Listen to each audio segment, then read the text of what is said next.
Eu voltei um slide, porque eu quero pegar novamente o fio da meada com vocês, dessa perspectiva da expressão ou da palavra revelação, né? É muito importante em teologia nós entendermos que a revelação, ela não é apenas o registro escrito, né? A revelação, ela é a encarnação, vida, morte, ressurreição, ascensão e o retorno de Cristo. Amém? Então o livro tem como propósito principal, em todos os seus personagens, em todos os seus temas, em todos os seus enredos, em todas as suas histórias, em todos os seus gêneros literários, o livro tem como foco principal a pessoa e obra de Deus Filho, a pessoa e obra de Jesus, na sua missão. E que missão é essa? Que missão é essa? Redentiva. Que missão é essa? Redentora. Buscar e salvar o que estava perdido. Toda a Bíblia gira em função disso. O apóstolo João, lá no final do seu evangelho, ele diz assim, que estes foram escritos para que saibais que Jesus Cristo é o Filho de Deus, e crendo em seu nome tenhais a vida eterna. Então João resume num único versículo, no fim do seu evangelho, o propósito, né, de toda a Escritura. Amém?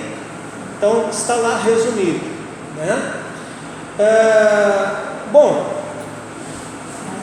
outra coisa importante de nós entendermos, né?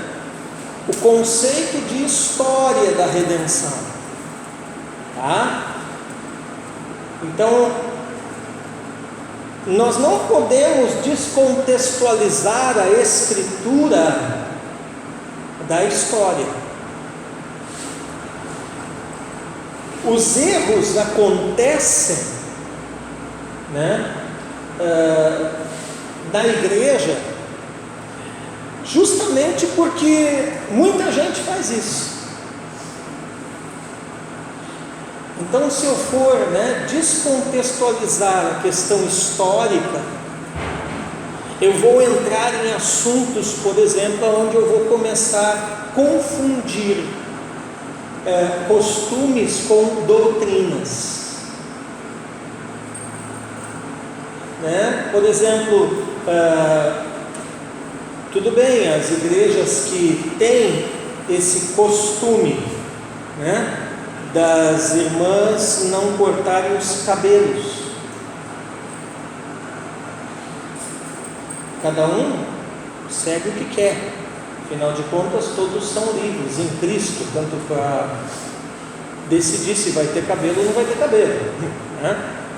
Agora não me venha chamar isso de doutrina, porque isso consta na Bíblia, de fato consta.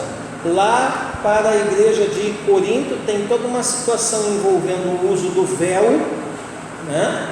Tem toda uma situação envolvendo o fato de Corinto ser uma cidade portuária, onde a prostituição na cidade era uma das marcas registradas, né?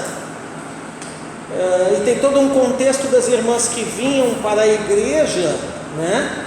Muitas delas se convertiam da prostituição e tinham a cabeça raspada quando eram prostitutas. E aí o que acontece? Então há uma recomendação lá de Paulo para aquela igreja, para aquela época, dentro daquele contexto, das irmãs não tosarem mais os cabelos.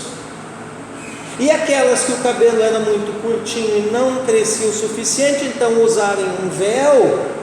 Mas para quê? Para não serem confundidas por aquela sociedade com prostitutas, ou para as pessoas não fazerem um link entre aquela irmã, caso ela fosse ou tivesse sido uma prostituta e posteriormente tivesse se convertido, para as pessoas então não olharem e fazerem uma conexão dela com a sua velha vida. Agora você percebe que existe um abismo cultural histórico entre isso que eu estou falando, que é a questão do véu dentro do seu devido contexto histórico, lá do Novo Testamento, lá da cidade de Corinto, lá do tempo de Paulo, né? Há um abismo histórico e cultural com o que você vê sendo praticado em algumas igrejas hoje, onde eu simplesmente abro a Bíblia lá e pego um texto desse, né? E digo então que é uma doutrina que todas as mulheres da igreja têm que usar um véu na cabeça, né? Então esse é um dos perigos, né? E assim se faz com muitos outros assuntos.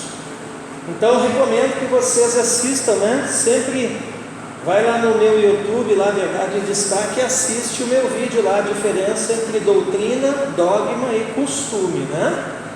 Doutrina é o que está na Bíblia, né?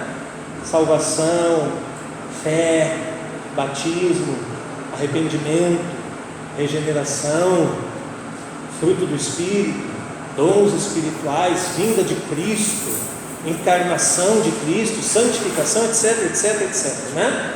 Dogma é como a igreja entende isso. Então, por exemplo, a igreja católico-romana, que é um ramo sim do cristianismo, não o nosso ramo, mas é um ramo, né?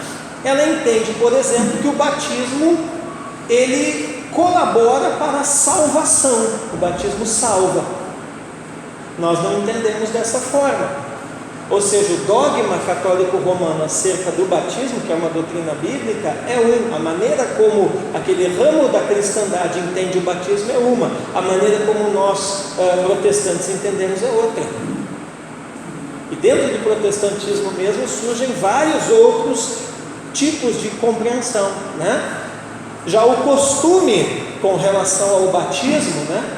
Dentro da linha de cristianismo católico romano, se batiza por aspersão e ainda criança, é o costume deles, né? Dentro de algumas linhas do protestantismo se batiza por aspersão, porém adulto, e outras linhas do protestantismo se batiza por imersão, adulto.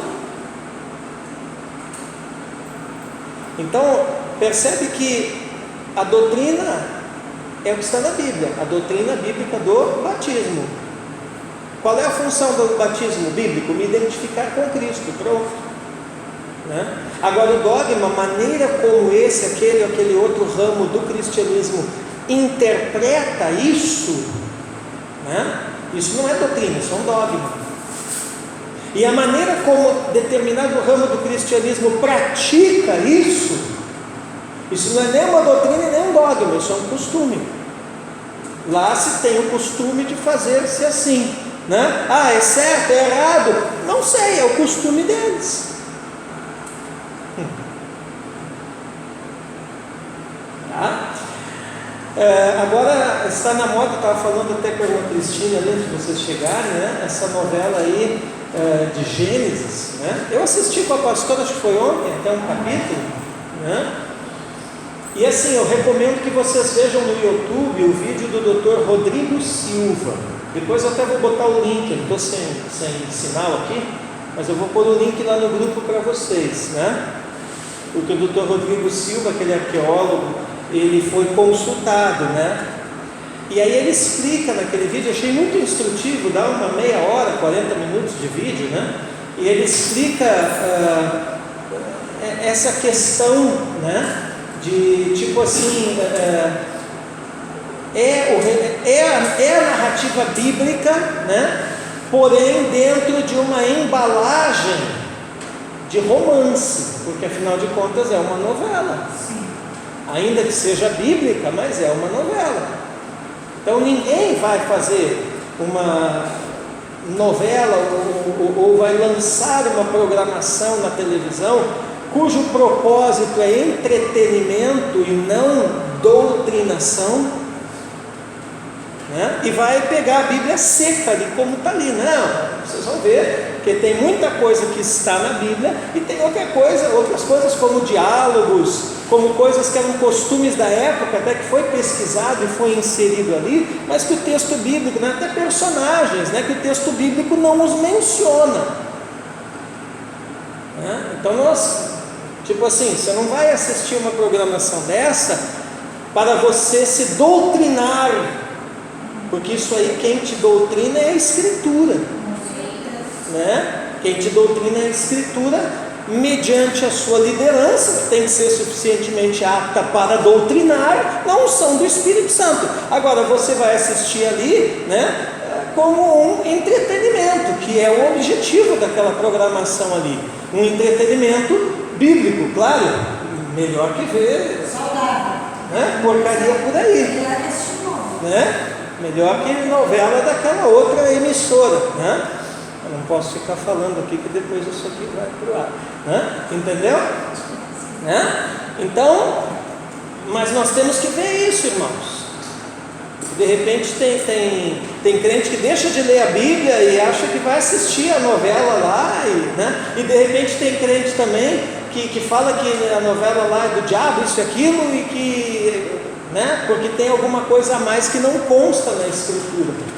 Mas nós temos que entender que são propostas diferentes. A proposta da Escritura é doutrinária, né? A proposta da novela é entretenimento. Então, são coisas projetadas para fins diferentes, tá? Muito bem. Então foi aqui que eu parei, eu só fiz uma retrospectiva um pouquinho, né? Então existe uma história da redenção, existe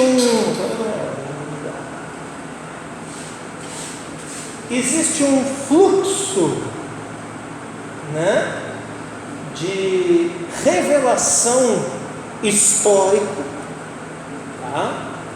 E o Novo Testamento está inserido dentro disso aí. O que eu estou querendo dizer para vocês? Que a doutrina, ela vai se estabelecendo à medida em que os fatos históricos vão acontecendo. E assim, eles não tinham ideia que o que eles estavam vivendo e posteriormente escrevendo, registrando, um dia ia ser tudo reunido num livro assim.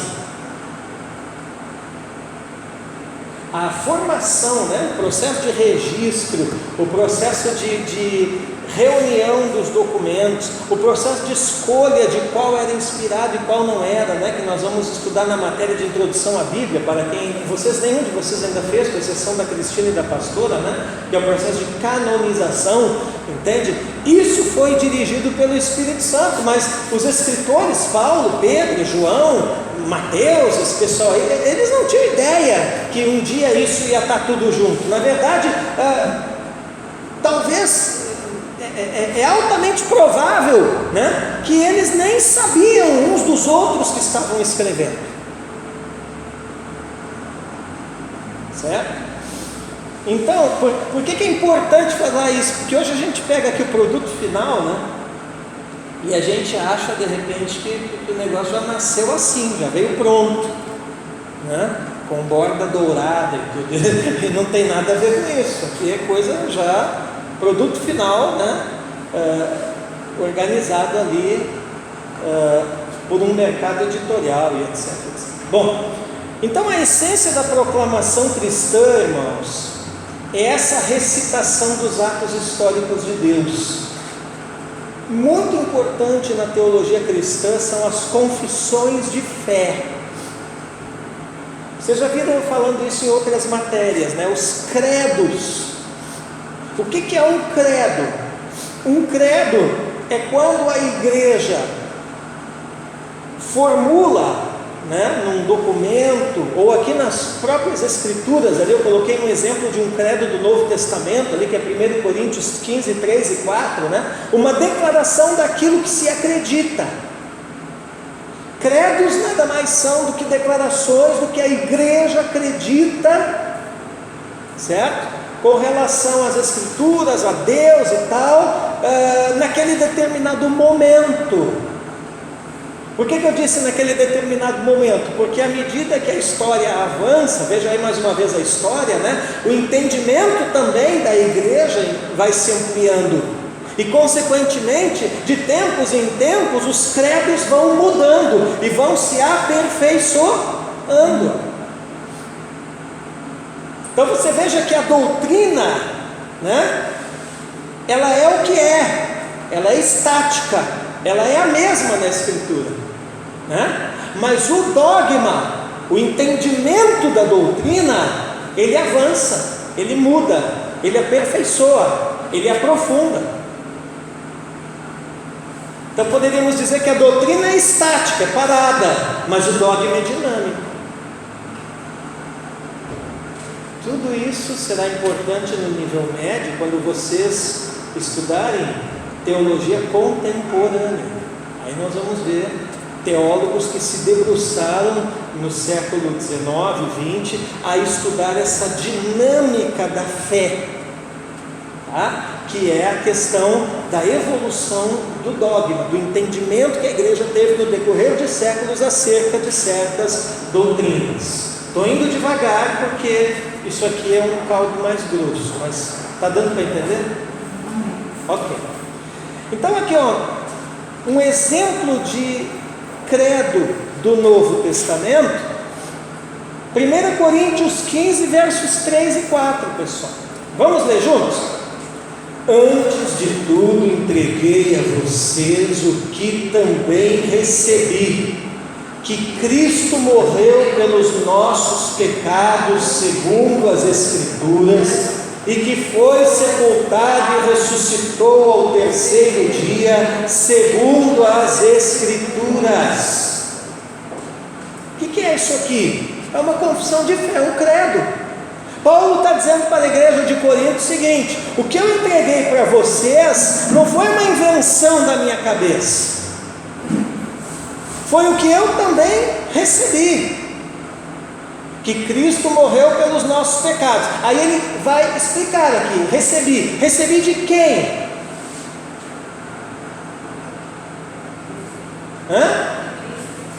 Tá, mas através do que? Olha o versículo: de Deus, mas através do que? Do Espírito, mas através do que? O Pai, Filho e o Espírito usam meios na terra. Está no texto, vamos ler de novo. Antes de tudo entreguei a vocês o que também recebi, que Cristo morreu pelos nossos pecados segundo as Escrituras. Recebi de quem? Das Escrituras. Das Escrituras. Por que é importante? Por que Paulo está mencionando isso? Está dizendo: olha, o que eu preguei para vocês não foi da minha cabeça, mas sim que Cristo morreu pelos nossos pecados. E eu recebi isso das Escrituras. Por que é importante mencionar as Escrituras? Porque a igreja, lembre-se, quando nós estudamos a matéria de Atos dos Apóstolos e cristianismo primitivo, né, nós vimos que a maior parte da igreja do primeiro século é composta de irmãos de descendência grega, sim ou não? Gentílica, sim ou não? Não! Judaica. Lembram disso? Eu falei muitas vezes. Os judaizantes é outra coisa, aí lá em Gálatas, né? Mas era um ramo da igreja. Eu entendi o que a irmã quis dizer, um ramo da igreja, né? Então, se a maior parte da igreja no primeiro século é composta de irmãos de origem judaica e não gentílica, grega e tal, para o judeu é importante falar segundo as Escrituras ou não?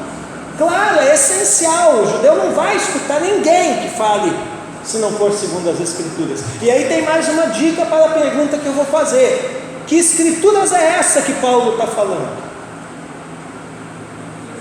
Eu recebi o que eu entreguei para vocês, recebi das Escrituras. Cristo morreu pelos nossos pecados. Eu recebi das Escrituras. Que Escrituras? Já existia a Bíblia completa, sim ou não? Não. Então o que existia? Tá, cartas, mas isso estava tudo espalhado, porque o Novo Testamento não tinha sido formado, ele ainda estava sendo escrito. Então o que tinha de escritura pronta? O Antigo Testamento. Não só a Torá, mas todo o Antigo Testamento. A Torá é os 5 livros, o Pentateuco. Entende? Então, qual é a Bíblia que a igreja primitiva usa? É essa aqui? Não, porque o Novo Testamento praticamente não existia. O que existia é o que a Mara falou: cartas, documentos esparsos, circulando entre as igrejas, e no meio disso também tinha muita coisa falsa também circulando. O que foi separado, o que era a escritura verdadeira de documento falso, é mais tarde, com o processo de canonização do Novo Testamento, que nós vamos falar um pouquinho depois aqui, né? Mas qual é a escritura que eles têm na mão pronta? O Antigo Testamento. Então essa revelação que Cristo morreu pelos nossos pecados, segundo as Escrituras do Antigo Testamento. E aqui nós temos uma compreensão: toda a confissão de fé da igreja, conforme o modelo de Paulo aqui, tem que ser segundo as Escrituras. Mas tem confissão de fé que não é segundo as Escrituras? Claro que tem. E como é que nós vamos discernir qual é e qual não é? Teologia é o nome do jogo. Quem é teólogo bate o olho numa confissão de fé e já vê se é segundo a Escritura, se não é. Então, e esse Cristo foi sepultado e ressuscitou ao terceiro dia? Segundo as Escrituras. Que Escrituras? Do Antigo Testamento, que Paulo havia aprendido com o seu mestre Gamaliel, que Paulo participava da leitura e da exposição dessas Escrituras todos os sábados na sinagoga, ou no templo quando estava em Jerusalém. Mas Paulo continuou frequentando esses ambientes? Claro que continuou. Lembra-se que nós aprendemos isso, que um judeu, quando se convertia, não deixava de ser judeu, ele tornava-se simplesmente um judeu messiânico. Ele não abandonava as Escrituras, a guarda de aspectos, alguns aspectos da lei, né? Ele não tinha como reverter a sua circuncisão, né? Ele continuava a ser judeu, porém messiânico. E um gentio, quando se convertia ao judaísmo, o que lá em Atos capítulo 15, no concílio de Jerusalém, a igreja primitiva decidiu? Né? Que foi o primeiro estresse, vamos dizer assim, que teve, que quase dividiu a igreja, né? Mas aí eles chegam num denominador comum pelo Espírito Santo, né? Onde se percebe o seguinte: o irmão de origem judaica que se converte, ele não precisa deixar de ser judeu, ele vira um judeu messiânico, um judeu convertido ao cristianismo. Agora, o irmão de origem não judaica, gentil, que se converte, ele não precisa se circuncidar e virar um judeu. E aí então a igreja, a partir desse entendimento, que até não é muito um entendimento teológico, é um entendimento cultural, conseguiu andar em unidade e em paz. Muitas vezes as divisões que acontecem na igreja, você vai ver isso na história da igreja muito, né? Elas não acontecem devido a divergências teológicas, elas acontecem devido à falta de sensibilidade cultural. É bom anotar isso. Muitas vezes as divisões que acontecem na igreja, anote isso, muitas vezes as divisões que acontecem na igreja, no decorrer da história,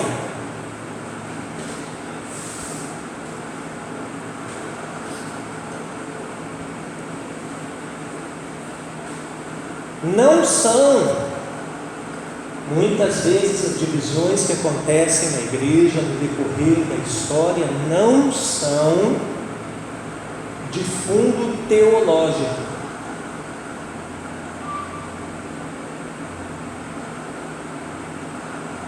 Vírgula, mas sim por falta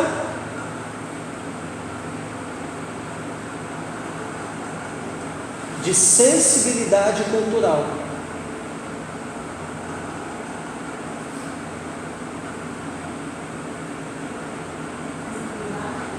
Sensibilidade cultural. Então o que aconteceu?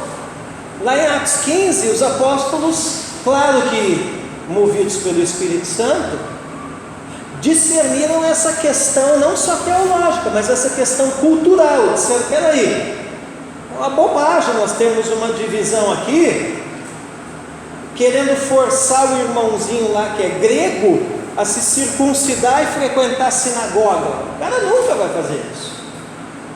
E da mesma forma, uma bobagem, nós queremos forçar o irmão que vem do judaísmo, uma tradição de séculos, né, a de repente negar a sua circuncisão, a sua aliança com Moisés e com a lei.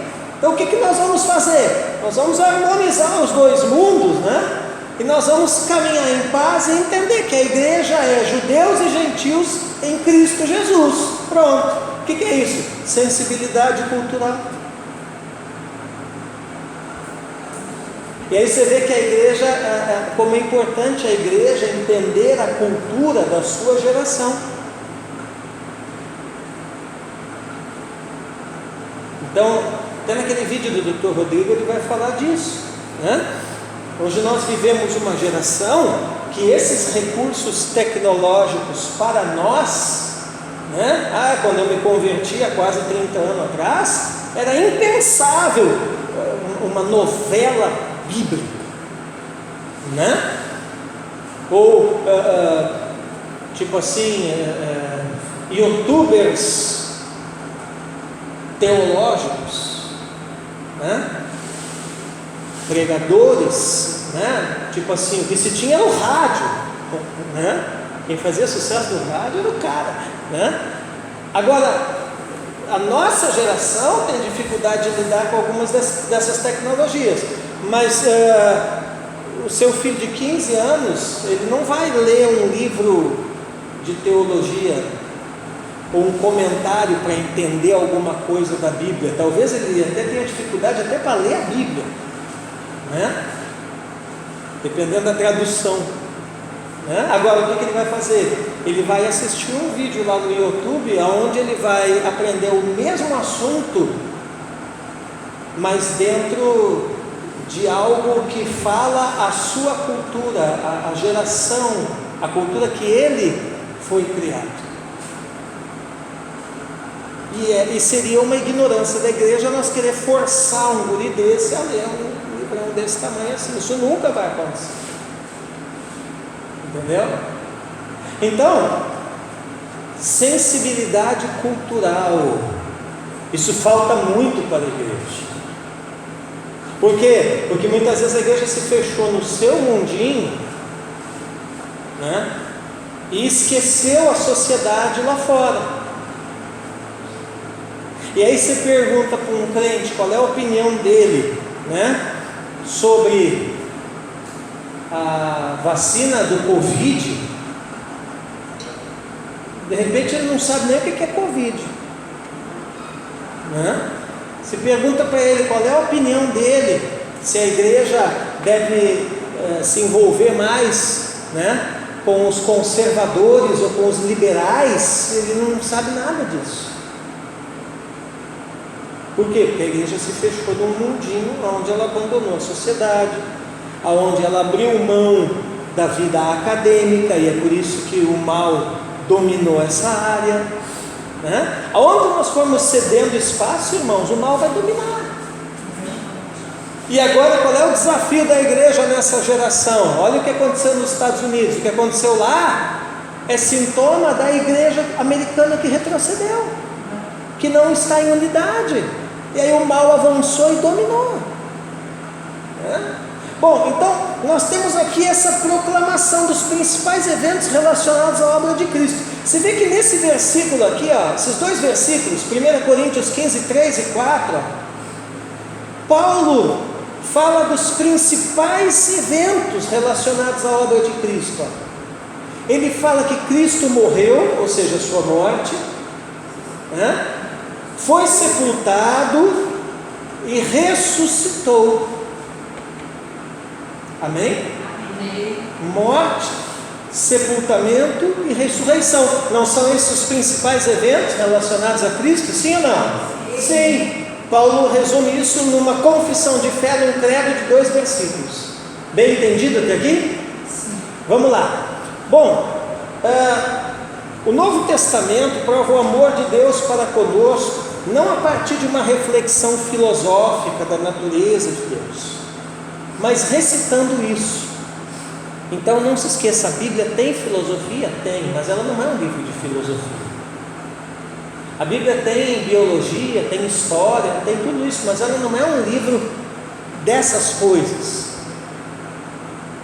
João 3,16, vamos lá. Porque Deus amou o mundo de tal maneira que deu o seu Filho unigênito, para que todo aquele que nele crê não pereça, mas tenha a vida eterna. Você vê que João não fica filosofando sobre isso, ele simplesmente declara: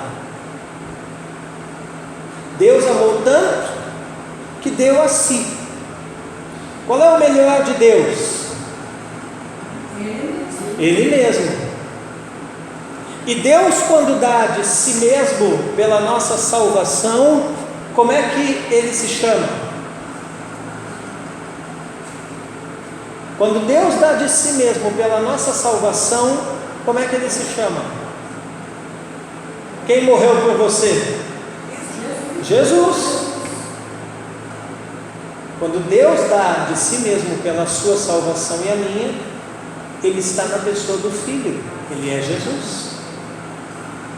Então a morte de Cristo por nós é o que? Essa mostra, essa prova do amor de Deus para conosco. E aí o Paulo vai falar lá, Romanos 5,8, mas Deus prova o seu amor, seu próprio amor para conosco, pelo fato de Cristo ter morrido por nós, quando ainda éramos pecadores. Então Cristo morreu por nós. Isso aconteceu num momento da história. Então isso é um fato histórico. Não é apenas um fato teológico. Aliás, os fatos teológicos acontecem dentro da história. Eu coloquei uma foto ali, que aparece ali a imagem do sudário de Turim, Eu sou um pesquisador dessa questão do sudário, eu já li bastante coisa a respeito disso. Eu acredito que ele seja autêntico, e é uma coisa muito interessante de se estudar. Mas enfim, é fato histórico, é uma realidade recitada, proclamada. Deus entrou na história. E essa entrada de Deus na história é um fato. Professor, por que o senhor parece que está obcecado com essa coisa do fato histórico? Claro que eu estou obcecado. Por quê? Porque é a partir daí que vem as provas da existência de Cristo. Você não vai provar Cristo para alguém só teologicamente. Por quê? Porque se você tentar fazer isso, o cara vai olhar para a tua cara e dizer: beleza, mas isso aí é você que crê. Eu não creio. Ou talvez ele vai dizer: eu não creio assim. Agora, quando você prova Jesus historicamente, contra fatos não há argumentos. Então, quando Deus se revela, redimindo Israel na história, lá no Antigo Testamento, Isso aí, olha onde que isso vai desaguar. Isso aí vai desaguar na vida, morte e ressurreição de Cristo. E quem é que diz isso? Eu não, o escritor aos Hebreus. Hebreus ali, capítulo 1, verso 1 e 2. Vamos ler juntos. Antigamente Deus falou muitas vezes e de muitas maneiras aos pais pelos profetas. Quem são esses pais? O povo de Israel, né? Antigamente, de quando Paulo está falando? Lá dos antigos patriarcas, lá dos antigos reis, né? Lá desse pessoal aí, amém? E Deus falou como lá? Pelos profetas. Continuando. Mas nestes últimos dias nos falou pelo Filho. Você percebe aqui que o escritor aos Hebreus está dizendo, em outras palavras, o seguinte: Deus continua falando. Como assim, professor?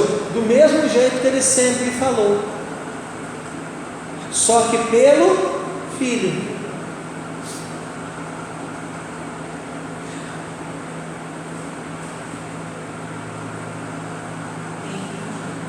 Deixa eu só fazer um gancho. Segura aí. Deus continua falando hoje pelo Filho, ok? Não é isso que diz aqui? Tá. Mas quem fala hoje? O Espírito Santo. O que isso então nos leva a compreender? Que o Espírito Santo é o Espírito do Filho. Então ele é tão Deus quanto o Filho. Lembre-se, Deus é único em essência, mas em manifestação ele é trino: Pai, Filho, Espírito Santo. Mas é importante entender isso, que Deus Espírito Santo é tão Deus quanto Deus Filho, que é tão Deus quanto Deus Pai. Inclusive essa é uma das marcas das seitas, né? Quando nós estudar seitas e heresias, né, lá em apologética, nós vamos ver que uma das principais marcas de uma seita, seja ela uma seita pseudo-cristã ou não, é o entendimento que eles têm do Espírito Santo.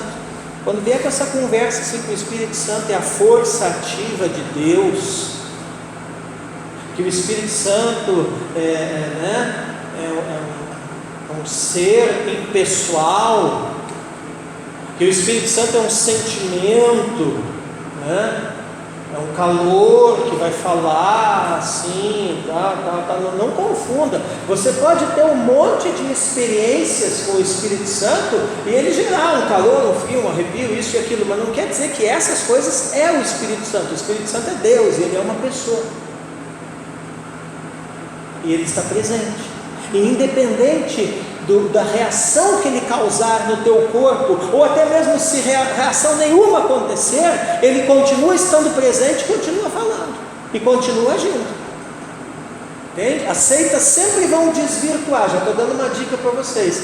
Facinho você saber se determinada porque às vezes eles colocam, se chamam igreja, né? Tem muita coisa por aí chamada igreja, mas que no fundo é uma seita. Como é que eu vou discernir? Como é que eu vou diferenciar? É fácil. Um dos aspectos, uma das diferenças é o seguinte: o que eles creem a respeito do Espírito Santo. Se estiver alinhado com a Bíblia, com a divindade do Espírito Santo, então amém. Se não estiver, você já fica com o pé meio atrás. Alguma coisa está errada. Fala, Fábio.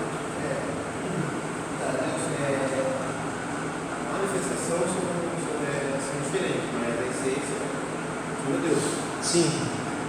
Deus Pai, nem o próprio Moisés, que era chamado amigo de Deus, conseguiu ver o fato de Deus. Sim. Então, a presença de Deus que é muito forte.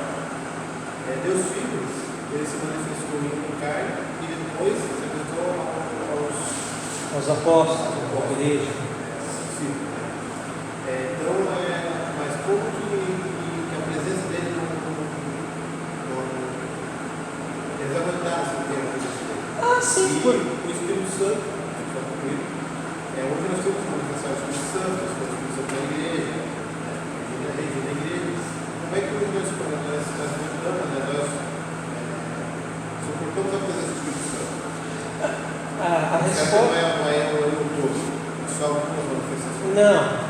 a Bíblia diz que nele habita corporalmente a plenitude da divindade. Nele quem? Jesus. Tá? Agora o que acontece? É justamente a questão da história. Deus Pai, Ele opera na história, mas Ele não entra dentro da história. Então é uma outra dimensão. Deus Filho, Ele opera na história, mas Ele encarna, Ele entra na história. E ao entrar na história, tá? E encarnar, por isso que teve que encarnar e ser semelhante a nós, porque senão nós não o suportaríamos. Ou seja, Deus, pelo atributo do seu amor, não é que Deus muda, né? Mas pelo atributo do seu amor na pessoa do Filho, Ele se adapta para nos alcançar. Isso, né? E aí o Espírito Santo vai nessa mesma linha, entendeu?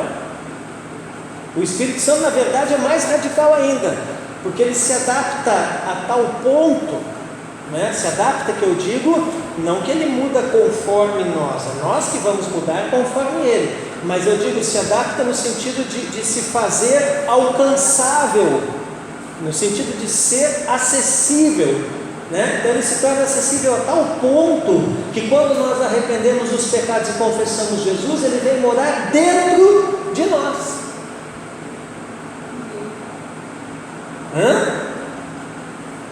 Você não é Deus, mas você tem Deus morando dentro de você. Por quê? Porque um dia você arrependeu dos pecados e confessou Jesus como Senhor e Salvador, e se tornou o templo do Espírito Santo.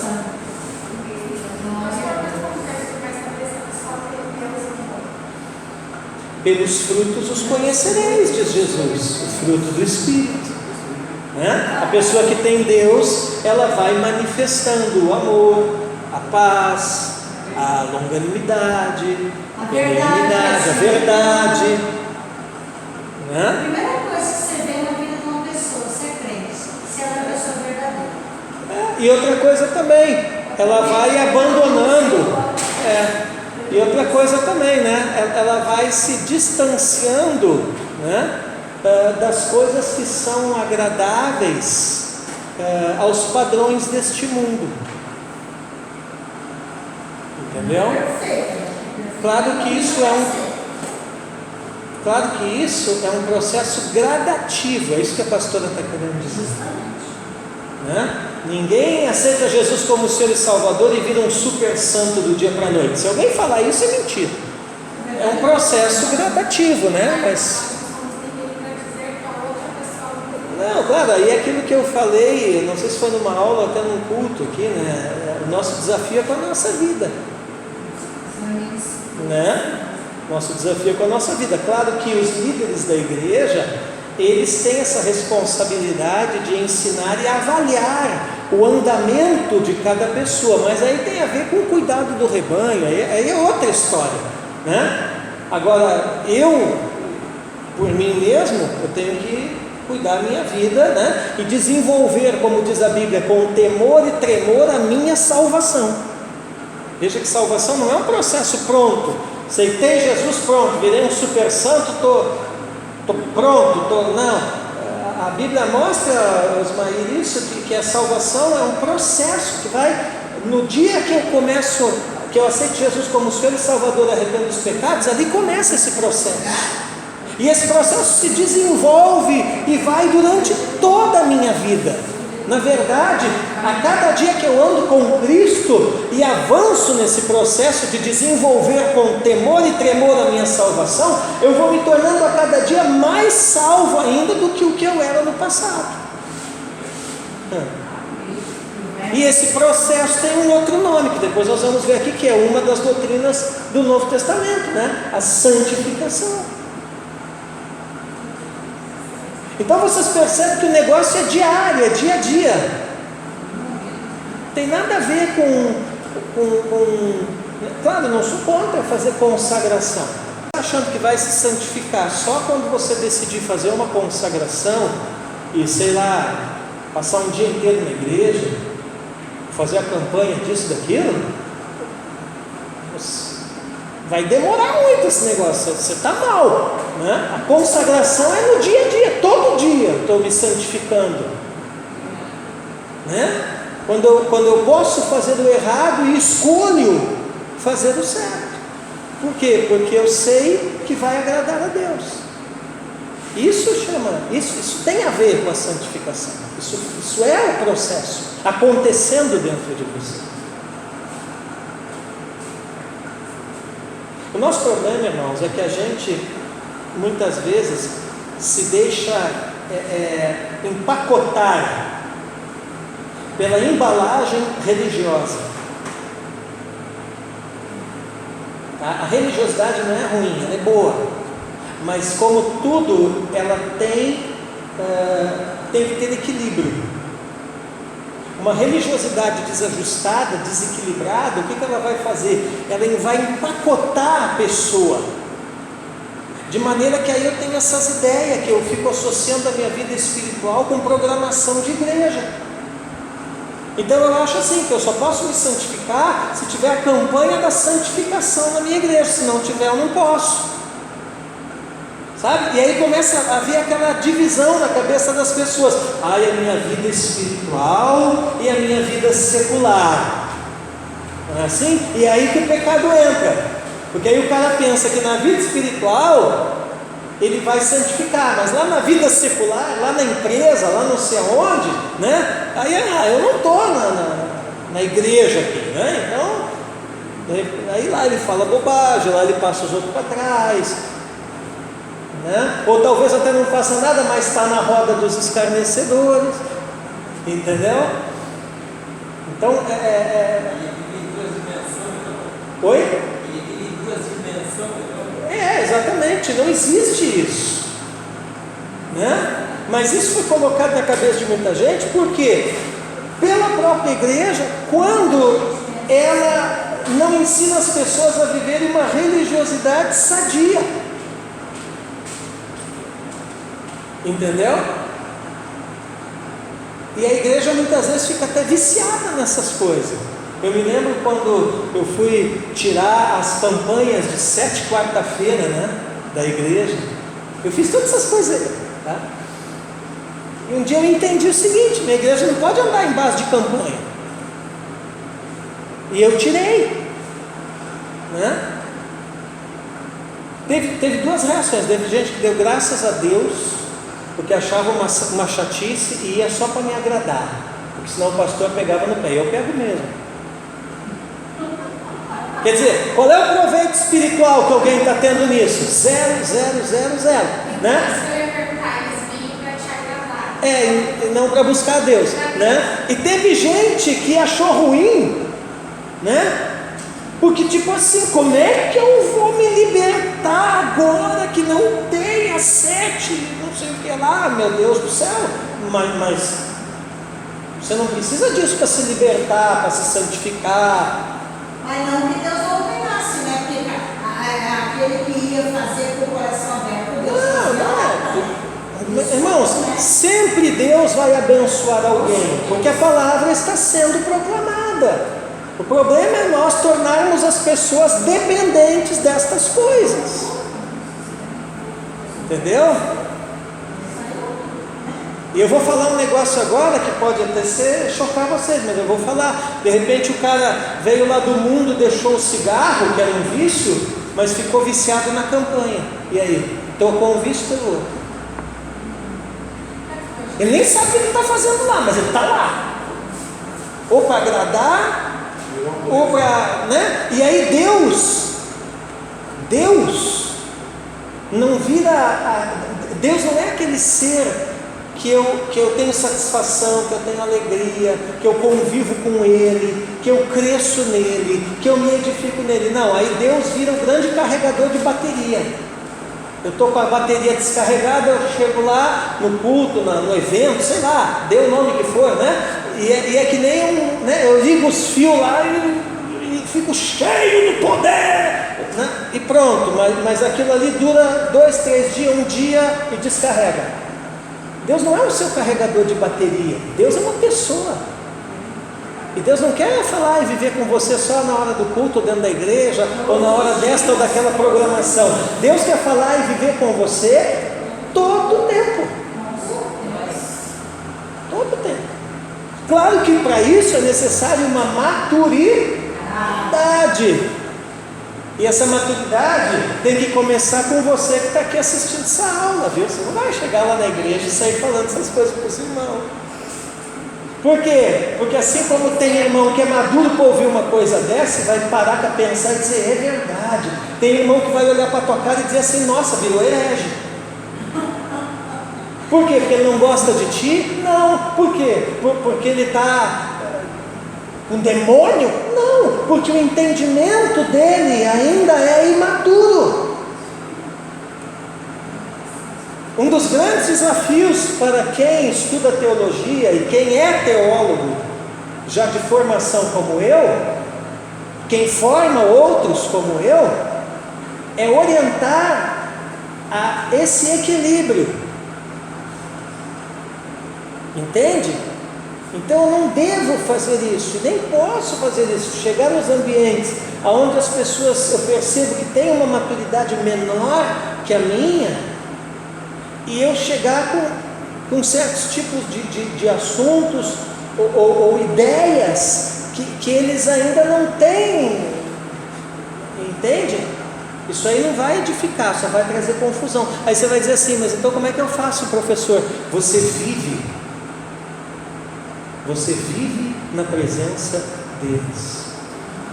E um belo dia eles vão olhar para você e dizer assim, nossa, Fábio, por que você faz isso diferente? Aí vai chegar a hora de você falar, porque eu amadureci, irmão, na fé. E eu entendi isso e aquilo. E eu decidi ajustar a minha vida com essa coisa aí que eu entendi. E aí ele vai te dizer assim, nossa, por que você não me disse isso antes? Aí você vai dizer assim, eu não disse isso antes porque eu estava esperando você amadurecer. Agora que você veio me perguntar, você está maduro para ouvir. É a mesma coisa com seu filho, você fala tudo para ele? Sim ou não? Não. Cada coisa no seu tempo. Entende? Então nós temos que saber também separar os ambientes, irmão. Aqui é um ambiente acadêmico. O ambiente de culto é um outro ambiente. O ambiente da célula, do grupo pequeno, é um outro ambiente. O ambiente do ensaio é um outro ambiente. Mas você pode e deve usar o que aprendeu aqui? Sim, mas aprenda a dosar isso. Porque se você não dosar isso, você não edifica, você pode escandalizar alguém.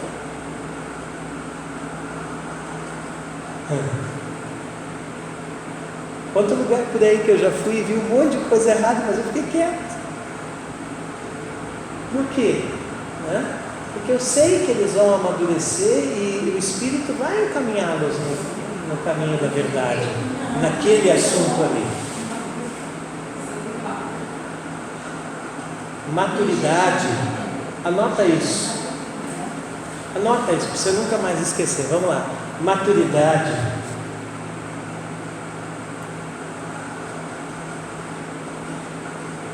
é saber conviver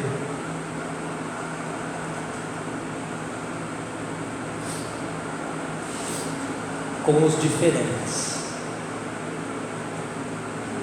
Maturidade é saber conviver com os diferentes.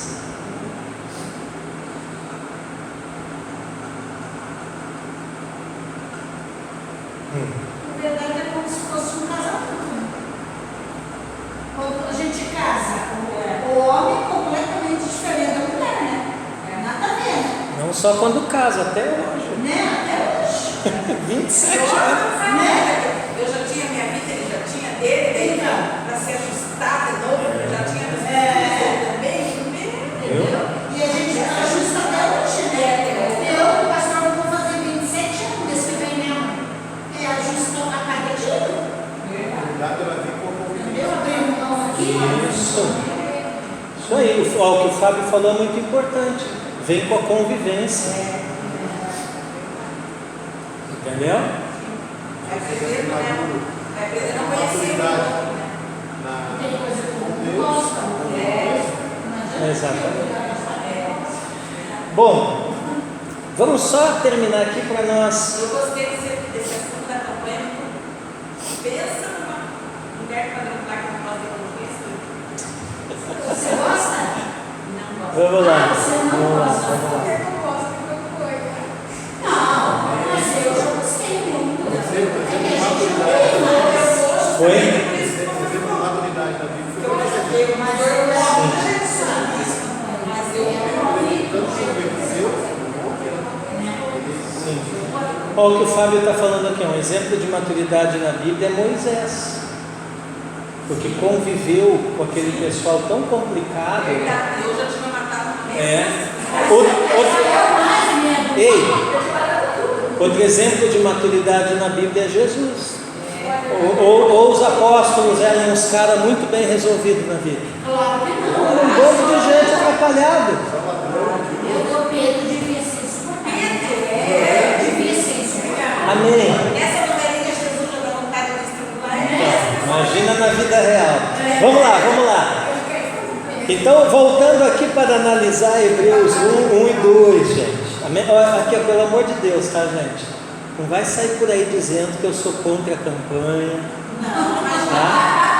Tá? Eu sou contra essa igreja. Não tem nada a ver, gente. Já fez muita campanha. Tá? O que você quis dizer que cada um Isso aí. Tá? Eu concordo com ele. Na minha igreja tem uma vez no ano, né? Eu acho que a campanha que Então. nós começamos tem que ser uma campanha diária. Tá, é isso aí. Deus e Jesus, né? Chegando aquele. A melhor maneira que você tem para não se queimar é aquele ditado antigo, né? Em Roma, faça como os romanos. Claro, até onde você pode, né? Também não vai imitar coisa errada, né? Entende? Então, tipo assim, meu irmão, essa aqui é a minha roupa de dar aula, né? Vocês teve uns irmãos que vieram no culto aqui, viram? É minha roupa de pregar domingo. Eu nem lembro mais a última vez que eu usei terno e gravata. Tá tudo mofado na casa, dentro do guarda-roupa. Eu boto. Em ocasiões especiais. Tá. Eu ia falar isso. Né?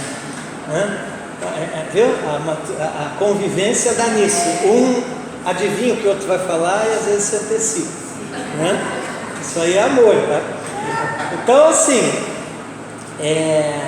Mas também tem esses homens aí que vão pra igreja com uma calça social bem apertada, igual você vê, tipo, não tá edificando nada. não, mas aí é uma questão também de costumes da igreja, né?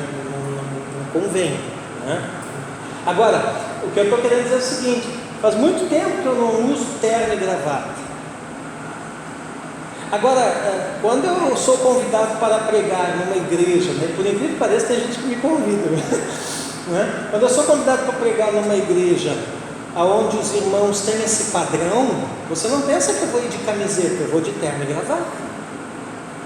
Porque que direito tenho eu de mudar o padrão deles? Nenhum.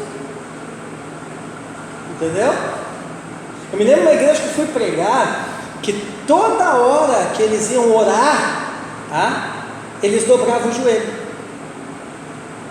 né? E aí meu irmão era um tal de dobra o joelho, levanta o joelho, levanta o joelho, levanta. Eu acho que 50 vezes no culto, porque tinha muita oração, né? E para ajudar eles oravam muito durante o culto, né? Entendeu? E aí eu me lembro que quando eles me passaram a palavra para pregar, né? Eu, como, né, costume, né, li a Bíblia e disse amém, irmãos, vamos orar, né?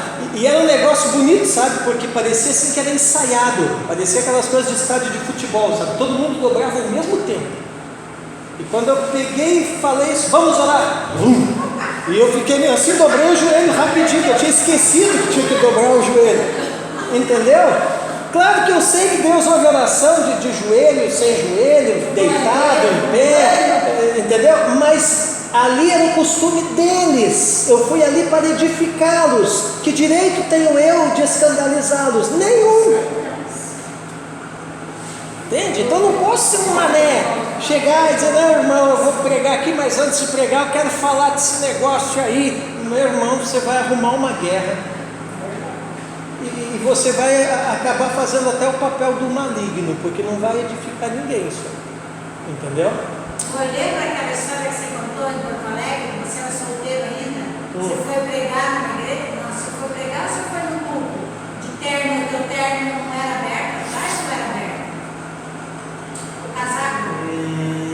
fui sem casar. Você foi, mas tinha negócio aberto. Tinha, antigamente tinha todas essas coisas, o terno era partido no meio, os cantos. Externo. Bom, então eu só quero encerrar para vocês tomar um cafezinho aqui, ainda analisando um pouquinho Hebreus 1 e 2, tá? Nesses últimos dias nos falou pelo Filho, a quem constituiu o herdeiro de todas as coisas, e pelo qual também fez o universo.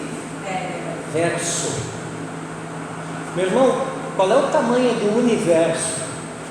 Infinito. E os estudiosos dizem que ele continua se expandindo, né?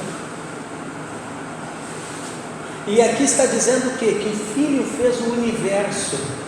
Se o Filho, que é Jesus Cristo, fez o universo, então ele é o quê? Não, o universo eu sei que é infinito. Ele, o Filho, é o quê? Deus. Amém? O que é a teologia do Novo Testamento, irmãos? É a proclamação do que Deus realizou em Jesus. Amém? Se quiser anotar isso, o conceito mais simples. Alguém te perguntar assim, você está estudando lá na escola Teologia do Novo Testamento, o que é isso aí? Pô, irmão, isso aí nós estamos estudando a proclamação daquilo que Deus realizou em Jesus. Amém? O ato redentor de Deus, como é que se chama a proclamação do que Deus realizou em Jesus? Qual é o nome técnico disso? É o ato redentor de Deus. Boa pergunta de prova, né? Como se chama tecnicamente a proclamação do que Deus realizou em Jesus? Resposta: ato redentor de Deus. Como se chama tecnicamente a proclamação do que Deus realizou em Jesus? Ato redentor de Deus.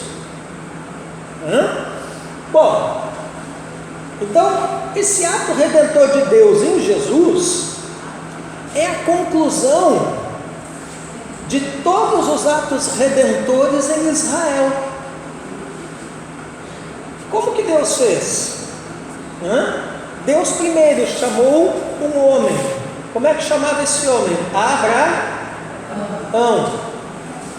Desse homem, Deus levanta uma raça. Como é que chamava essa raça? Hebreus.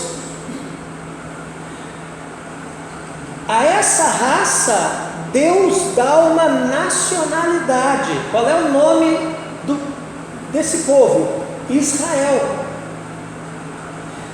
Dessa nacionalidade, os israelenses, da raça dos hebreus, Deus levanta o Messias,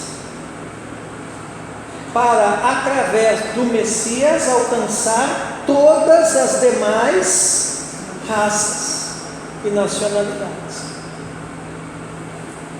Ok? Então, qual é a função de Israel no plano, na história da salvação? Qual é a função de Israel no plano redentor de Deus? É ser uma nação sacerdotal. Qual é a função do sacerdote? Ele leva os homens a Deus. O sacerdote é diferente do profeta, O profeta ele vai trazer Deus aos homens. O sacerdote vai levar os homens a Deus. Então, agora você tem que entender que existem nações sacerdotais. E a nação sacerdotal por excelência é Israel. E aí você percebe por que temporariamente, quando eles rejeitam Deus na pessoa de Jesus, quando eles rejeitam Jesus, temporariamente Deus os rejeita, o que Paulo vai falar na Epístola aos Romanos. Por quê? Porque eles não entenderam o seu papel. E aí o que eles fizeram? Eles monopolizaram Deus, eles fizeram de Deus a sua propriedade pessoal e não quiseram compartilhar Deus com nenhuma nação da terra, porque eram impuros. né? E não era esse o plano, né? E aí o que Deus tem que fazer? Levantar uma outra nação, só que dessa vez espiritual, de judeus e gentios em Cristo Jesus. Como é que chama essa nação? Igreja. Para então, através da sua nação espiritual, chamada igreja, que é o Israel espiritual, essa função sacerdotal de levar os homens a Deus, que Israel, por falta de entendimento, não cumpriu, seja cumprida. E aí o reino de Deus seja estabelecido. Amém? Então veja como, e Paulo diz assim, que depois que isso acontecer, Israel será o quê? Será novamente restabelecido. Tá?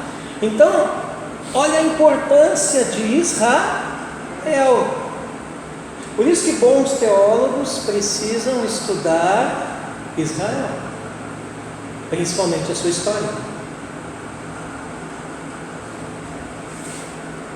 História de Israel, e história da igreja, e história geral dos povos, da humanidade e tal, né? Hoje me mandaram de graça aqui no meu e-mail um livro de história da Argentina. Eu comecei a ler, achei muito interessante. Depois, se vocês quiserem, eu compartilho com vocês. É curtinho, 65 páginas, né? Então, você precisa estudar isso, né? História. Por quê? Porque tudo está conectado.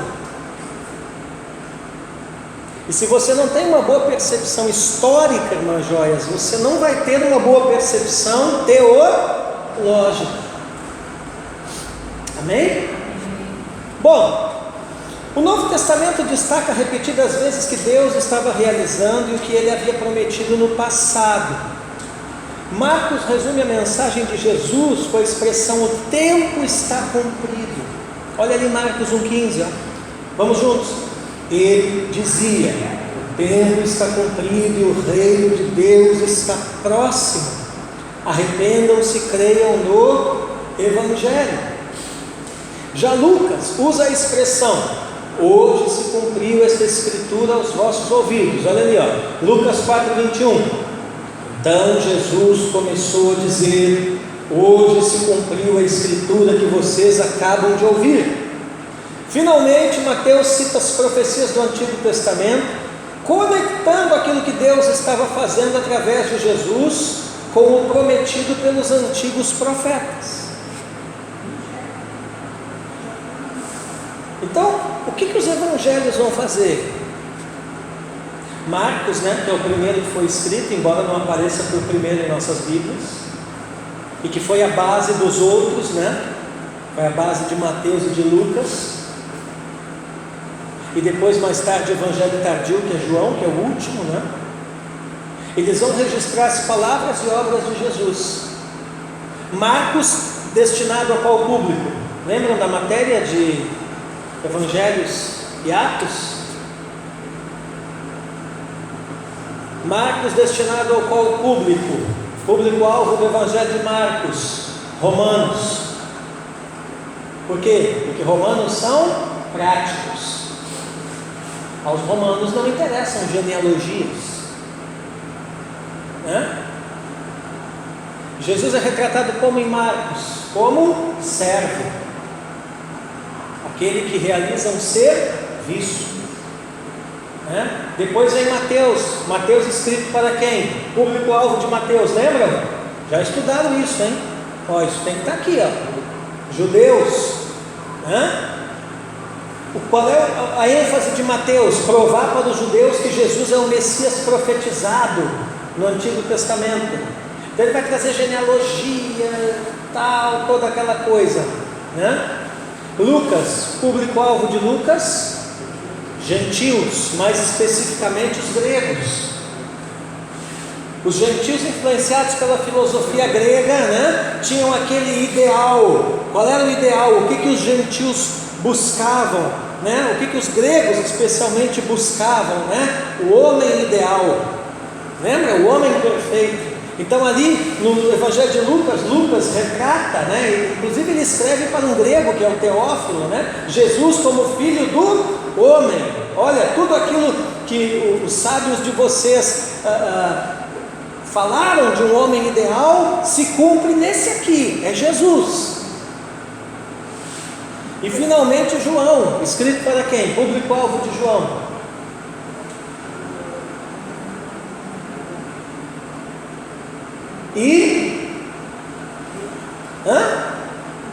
Igreja. Então João é o mais místico, lembra? João pega lá o negócio do verbo, aí o verbo encarna, Então João é o mais espiritual de todos. Oi? Isso. Então, esses evangelhos, especificamente os sinóticos, quais são os sinóticos? Marcos, Mateus e Lucas. O que significa a palavra sinótico? Vem de sinopse. O que é uma sinopse? É a mesma história sendo contada de pontos de vista diferentes. Marcos conta do ponto de vista dos romanos. Mateus conta da perspectiva judaica. Lucas conta, é a mesma história, da perspectiva dos gentios. E João conta, né? Aliás, João é geral, né? Não é sinótico. Mas João vai trabalhar então a questão da igreja.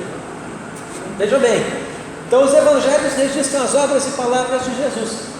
Atos dos apóstolos registram o quê? O surgimento da igreja, a expansão da igreja, desse movimento iniciado por Jesus. As epístolas vão trazer o quê? O significado da missão redentora de Jesus. E o Apocalipse vai mostrar o quê? A consumação dessa obra para o mundo e para a história. Então você vê que tudo gira em função de Jesus. Ele é o assunto da Bíblia. Bom, isso é possibilitado graças ao que ele já fez na história. Apocalipse 5, versos 9 e 10. Vamos ler juntos. E cantavam um cântico novo, dizendo: digno és de pegar o livro e de quebrar os selos, porque foste morto, com o teu sangue compraste para Deus os que procedem de toda tribo, língua, povo e nação. E para o nosso Deus os constituíste reino e sacerdotes, e eles reinarão sobre a terra. Os procedem de toda tribo, língua, povo e nação. Então veja que é um contexto geral, é um contexto histórico. E aí nós fazemos a pergunta: o que é história? Bom, no primeiro momento, quando a gente fala de história, a gente pensa assim: história é todos os eventos passados. Agora esse conceito é incompleto, né? E é superficial. Por quê? Porque não pode haver história sem o registro do que aconteceu. Sim ou não? Sim. E se tem registro, tem documentos. Agora, os documentos não são a história, eles contam, eles registram a história, ok? Então nós estamos falando do que aqui? Que a história é feita de documentos. Os documentos materializam a história. O que eu estou querendo que vocês entendam? Que os livros do Novo Testamento, eles não são apenas registros doutrinários, eles são documentos históricos. Bom, então, de uma forma mais completa e abrangente, o que a gente vai dizer? Que a história, né, é a reconstrução hoje do que aconteceu ontem. Usando o quê? Os documentos históricos. Como é que chama o nosso documento histórico? Bíblia. Agora, não é uma perspectiva diferente? Porque o que a gente aprendeu? A perspectiva teológica. A Bíblia é a palavra de Deus, a regra de fé e prática de todo cristão. Isso está certo, é mesmo. Mas hoje nós estamos olhando a Bíblia aqui nessa aula com uma outra perspectiva, como um documento histórico. A Bíblia sem sombra de dúvida, um documento que comprova a história. Claro. E os apócrifos, eles têm alguém que atesta eles? Boa pergunta. Mostra aí, Mara, para o pessoal. A Mara comprou a mesma coleção que você e que eu também comprei, né? Dos apócrifos em 3 volumes, né? O que significa? Bom, para começo de conversa, o que significa a palavra apócrifo? Apócrifo significa não inspirado. Os livros apócrifos, né? Nós vamos ver isso em introdução à Bíblia. Eles são também documentos históricos, tá? Porém eles não são documentos canônicos. Tem uma diferença. Quando eu digo que eles não são documentos canônicos, eu estou dizendo o seguinte: eles não têm peso de doutrina cristã. Agora, a Mara mesmo está vendo isso, você também acho que está lendo, né, que esse primeiro volume, você vai ver que os livros apócrifos, né, tem muita coisa escrita ali que de repente você diz, nossa, mas isso está na Bíblia também.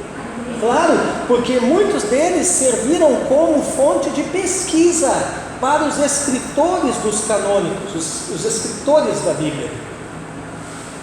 Lembre-se que o autor da Bíblia é Deus, mas os escritores foram os homens que Deus inspirou. Agora, essa inspiração não é uma coisa assim que deu um negócio na cabeça do cara e ele saiu escrevendo. Essa inspiração não é um negócio assim que Deus sentou numa nuvem ou um anjo ficou falando, ditando e o cara ficou copiando ali. Não é isso. Nós vamos aprender isso na matéria de introdução à Bíblia, né? É um processo, né? Mas Deus falou. Claro que teve ocasiões que Deus falou, né? Mas Deus veio soprou ao entendimento, ao espírito daquele escritor. Claro que teve ocasiões assim. Mas a maior parte dos livros bíblicos canônicos, né, é o Espírito Santo direcionando eles a registrarem coisas que já faziam parte de uma tradição oral dos hebreus e até mesmo de outros povos. E muitas dessas coisas já estavam escritas em outros livros. Então o sobrenatural da coisa está no fato do Espírito Santo direcionar o que era aproveitável e o que não era aproveitável. Aí que está o sobrenatural do negócio. E aí nós vamos entender o que, Osmair, que nem sempre o sobrenatural é do jeito que a gente imagina, ou como a gente quer. Então, de repente, nos apócrifos vai aparecer, com certeza a Mara já se deparou com alguma passagem ali, dizendo, nossa, tão parecido com o que está lá na minha Bíblia. Claro, porque foi fonte de pesquisa. Agora, eu não posso pegar os apócrifos, trazer para o púlpito domingo na igreja, querer ler aquilo ali, pregar e estabelecer como uma doutrina bíblica, porque não é. Então, qual é o valor dos apócrifos, afinal de contas, né? Primeiro, histórico, puramente histórico, né? A título de pesquisa. Não é recomendável, assim, ó, claro que qualquer um pode comprar, né? Mas quem não estuda teologia, não é recomendável ler esse tipo de coisa. Então, pelo amor de Deus, não vai chegar lá para o irmãozinho na igreja e mandar ele ler livro apócrifo, que eu torço o teu pescoço, tá? E outra coisa, e até para quem é iniciante na teologia também não é que não é recomendável, é uma coisa que não vai acrescentar você no início. Os alunos que estão lendo aqui, eles já têm uma caminhada na teologia diferente. Além do histórico, ele é comparativo. Exatamente, né?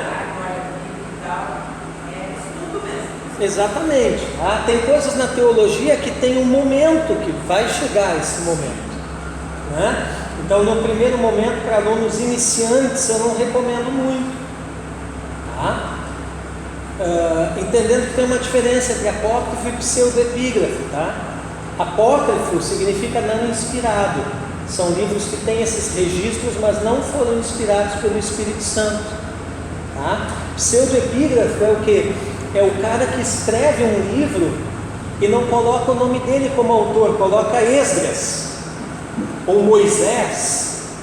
Por quê? Porque eram grandes personagens dentre os judeus. Então você escrever um livro e dizer que é de autoria de Moisés e jogar assim no mercado da época, né? Era venda garantida, o pessoal ia ler esse livro, ia adquirir esse livro. Por quê? Porque é alguém considerado dentro do judaísmo. Tá? Só que é um pseudônimo que a pessoa usou, né? Então, a esse tipo de literatura a gente chama pseudoepígrafo. Tá? Você vai dizer, mas e as Bíblias dos católicos romanos, eles usam os apócrifos, né? Só que aí, como eles acreditam que os apócrifos também têm peso de doutrina, não todos, mas alguns que eles usam nas suas Bíblias, né? Aí eles chamam, o que nós chamamos de apócrifos, eles chamam de deuterocanônicos, ou seja, além do cânon. Estão ali, mas estão além do cânon. Tá? Então não confunda as nomenclaturas. Mas isso não se preocupe agora, que lá na introdução à Bíblia vocês vão ver com detalhes isso tudo aí. Bom, por que esse conceito de história, gente? Vocês estão me olhando com uma cara, vocês estão pensando assim, por que ele está falando tanto de história, né? Daqui a pouco nós vamos falar mais de doutrinas, fica tranquilo. De repente você veio com essa matéria pensando, vai falar das doutrinas. Eu vou falar. Calma. Calma. Por que esse conceito de história é tão importante, Osmaí? O que isso tem a ver, Cristinas, com a teologia cristã? E mais especificamente com a teologia do Novo Testamento, que nós estamos estudando aqui, né? É que quando a gente tem esse conceito em mente, tá? Aonde que ele vai ser importante, Beriana? Para solucionar um problema que surge na teologia do Novo Testamento. Então, tudo isso que eu ensinei para vocês até aqui, nada mais é que uma ferramenta para solucionar um problema. Que problema? É a seguinte pergunta: como o infinito, que é Deus, pode ser conhecido do finito, que é o homem? Finito quer dizer que tem um fim, né? Como o eterno, que é Deus, pode ser conhecido no temporal, no tempo que eu digo nas eras, né? Como o absoluto, que é Deus, pode ser conhecido no relativo, que é a história, porque a história muda, né? É relativo, uma hora é uma coisa, outra hora é outra. Então, se você pega essas perguntas e joga de cara na mesa, se eu começasse a aula na semana passada e jogasse essas perguntas aqui, sem falar nada mais para vocês iam dizer assim: não pode. Agora, a partir do que nós construímos de entendimento teológico até aqui, apenas 2 aulas, hein? Olha como o seu entendimento já evoluiu, já avançou em só 2 aulas. Imagina no curso inteiro. Por isso que é uma bobagem largar o curso. Olha como o seu entendimento evoluiu em 2 aulas. Imagina o curso inteiro. Então, olha aqui. Humanamente não pode, né? E aí vem o maior milagre da fé bíblica. É aí que é o tal do mistério da fé, né? Uma vez eu conversei com o pediatra dos meus filhos e ele disse assim: doutor, me esclarece um negócio. Quando eu trago meus filhos aqui, vomitando e tal, o senhor examina e diz que é uma virose. Lembra? O que é isso aí? Ele deu risada, disse assim: olha, falar a verdade para você, quando a gente fala que é uma virose, é uma maneira chique de dizer que a gente não sabe o que teu filho tem. Digo, aí a gente faz o seguinte: a gente prescreve um medicamento que vai ser mais ou menos para tudo um pouco e manda você dar para ele. Se pegar, cura. Agora, toda vez que, lembra que sempre que fala que é uma virose, o médico diz assim: você dá isso aqui, né? E volta aqui depois. Sempre tem retorno quando é virose, né? Por que tem retorno? Porque se aquele remédio não pegar o bicho lá, no retorno ele já vai, por exclusão, descobrir o que o teu filho tem. Aí ele vai dar o remédio específico. Por que eu estou contando essa história? Porque na teologia é a mesma coisa. Então, só que a gente diz que é mistério da fé. É mistério da fé, irmão. Né? Então é que nem a Trindade. Quando você estiver estudando lá em teologia sistemática, a Trindade vai chegar a um ponto que eu não vou mais ter como explicar. Eu vou dizer que dali para frente é mistério da fé. Vocês já vão entender tudo.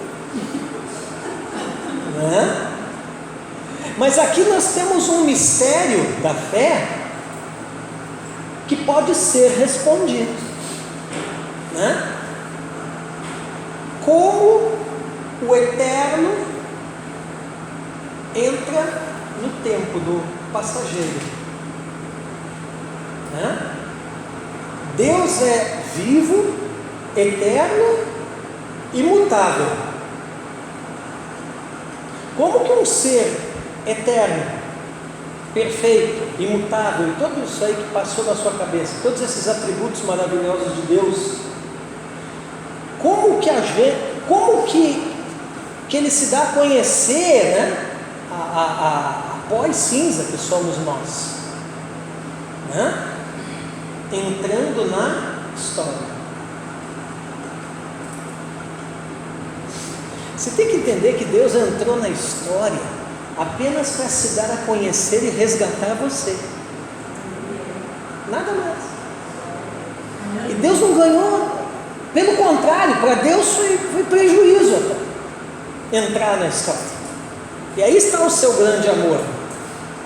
Então, quando Deus entra na pessoa do Filho, Ele encarna, e Ele entra na história nesse fluxo, entendeu? Até aqui eu trabalhei isso com vocês já estão com essa ideia que a história não é um negócio parado num museu qualquer, né? É um fluxo de fatos, de acontecimentos, de tempos, de épocas, de pessoas, de influências, enfim, sejam elas bíblicas ou não, mas tudo está misturado, tudo está conectado, tudo está interligado, né? E aí nesse negócio todo, imagina como um rio, né?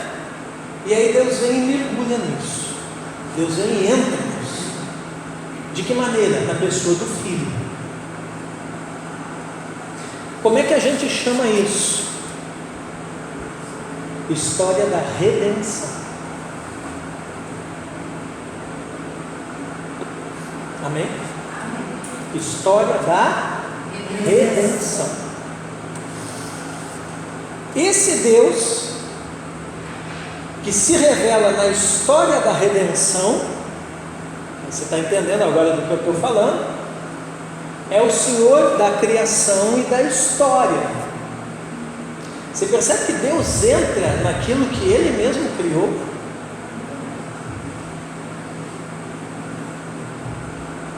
Como é que alguém vai entrar naquilo que Ele mesmo criou e não vai se tornar aquilo? Só Deus. Deus entra na história, né? Permanece até hoje na história, na pessoa do Espírito Santo, que também é Deus, né? E ao mesmo tempo está no seu alto, sublime trono. Olha aqui que loucura, gente. Deus está no seu trono, né? Ao mesmo tempo, ele está na história, na pessoa de Jesus, que Jesus é um fato histórico, e ao mesmo tempo, ele está dentro de você na pessoa do Espírito Santo.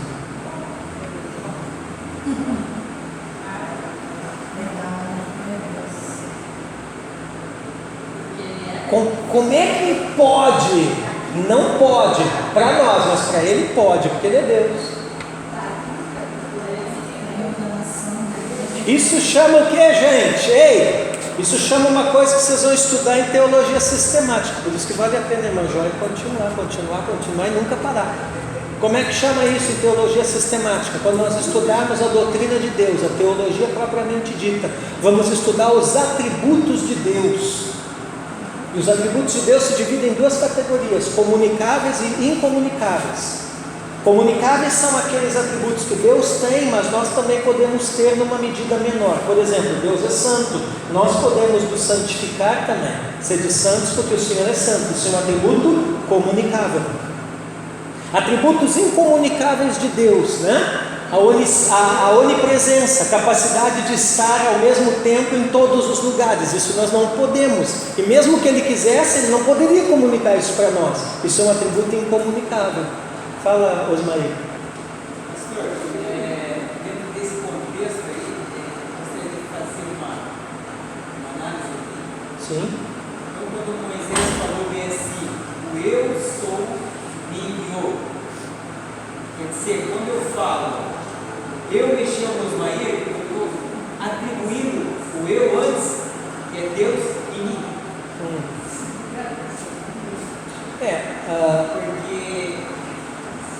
Porque eu sempre quis fazer uma análise e tentar chegar a um determinado comum a respeito. Porque quando ele falou, o eu sou me enviou, ele estava falando dele mesmo? Tá. Não. Ele está falando do nome que Deus revelou a ele na sarça. Lembra? Quando eles me perguntarem quem me enviou, o que eu direi? Deus disse: diga que eu sou o que sou, diga que o eu sou te enviou. Isso aí tem um termo hebraico que é Erie, Alié, Erie, eu sou o que sou. Ou seja, como é que se explica isso, né? Deus está dizendo o seguinte: eu sou inexplicável, eu não tenho explicação, eu sou o que eu sou. Entende? Eu não vim de algo, né? Eu não vim de alguém, eu simplesmente existo, eu sou autogerado. E depois, lá no Novo Testamento, né, quando Jesus fala, né, antes que Abraão fosse, eu sou. Por isso que eles quiseram apedrejar ele na hora, porque imediatamente os judeus já linkaram.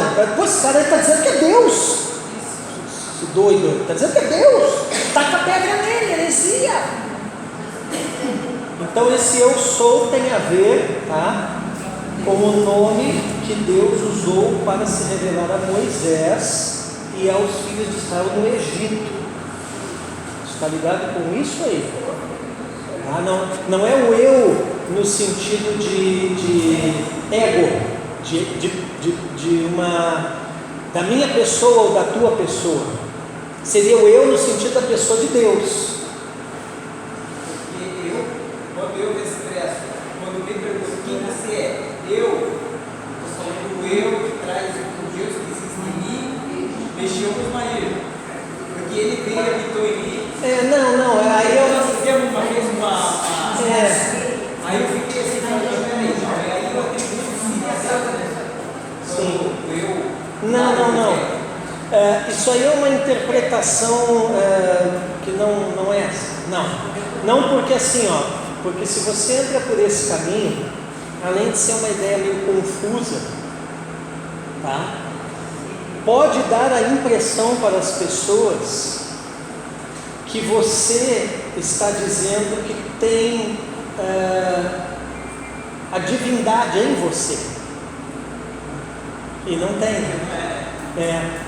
Entendeu? Tipo assim, o Espírito Santo habita em mim, mas ele não é eu, e eu não sou ele. Eu tenho o meu espírito humano. Entende? Então não é uma coisa. Fica um negócio muito confuso. Se você falar isso para uma pessoa leiga. Quando eles estavam conversando sobre isso, eu não consegui explicar, porque eu não achei um caminho para chegar ao que eles estavam analisando.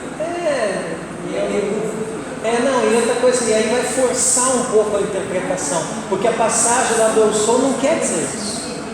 Então, isso aí às vezes isso é uma coisa perigosa. Às vezes as pessoas pegam uma passagem, isso aí se chama na teologia forçar o texto.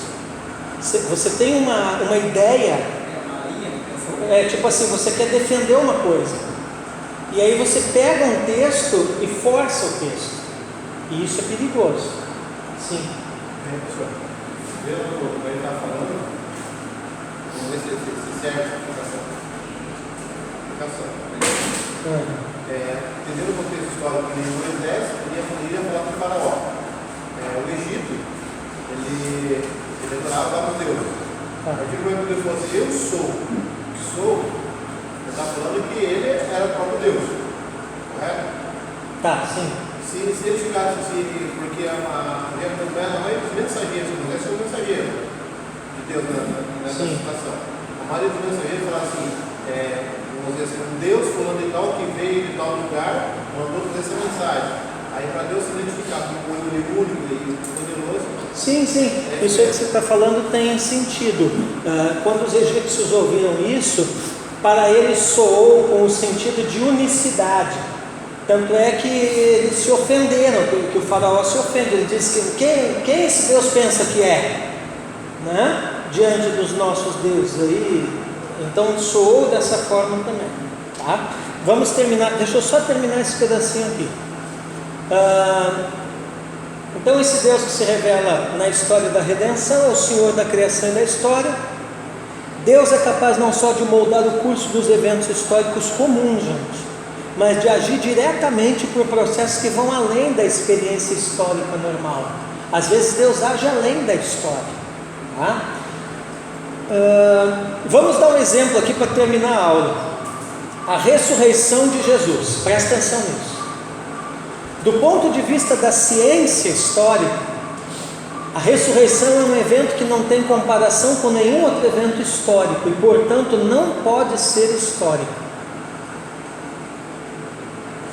Então, um historiador vai olhar para a ressurreição e vai dizer, mas espera aí, não tem outro que ressuscitou para nós comparar. Então isso não é um evento histórico, não tem precedente. Você vai dizer, mas e os casos do Antigo Testamento e tal? Não foi ressurreição, né? A pessoa voltou à vida, mas depois morreu. Ressurreição é quando o cara volta à vida e vive eternamente, e o único é Jesus, né? Então nenhum outro evento histórico, mas Deus, e apenas Deus é a causa da ressurreição, correto? Além disso, a ressurreição de Cristo não se trata apenas da restauração da vida de um indivíduo morto, mas o surgimento de um novo tipo de vida, a vida da ressurreição. Assim como Jesus é o primeiro que ressuscita, aquela forma de vida pós-ressurreição é completamente nova. Portanto, não há explicação histórica, não tem comparação histórica para a ressurreição de Cristo, apenas a causa em Deus. Dessa forma, a ressurreição de Cristo é um desses momentos que Deus moldou os eventos históricos comuns. Deus interferiu diretamente, indo muito além da história normal. Como é que chama a interferência de Deus além do normal? Milagre. O Deus vivo é o Senhor da história, inclusive estando acima e indo além da história. Então veja, Deus entrou na história, mas tem momentos que Ele vai acima da história, que Ele vai além da história, que Ele faz algo que até então a história não tinha precedente disso, nunca havia se visto isso. Dessa forma, Deus pode trazer para uma dimensão histórica de tempo e espaço eventos de outras dimensões. Por exemplo, quando ele vier na sua glória, com seus anjos, seus exércitos, sua igreja, tudo isso aí pertence a uma outra dimensão, a dimensão espiritual. Ele vai trazer isso para dentro da história. O Senhor da história está acima da história e age dentro dela para a redenção das criaturas históricas, que somos nós. A redenção da história só pode vir de fora dela mesma, ou seja, de Deus. Então, o que eu estou querendo dizer? Para resumir tudo, Deus não apenas redime homens, Ele redime história, nações, povos, épocas.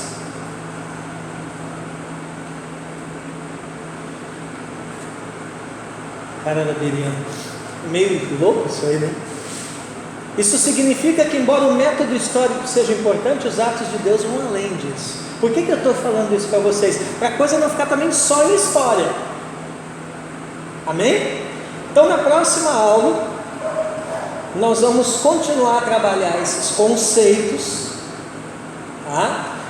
Eu parei no slide de número 11. Tá? Marque aí. E aí vocês já vão ter tudo escrito, papel. Tá bom, gente?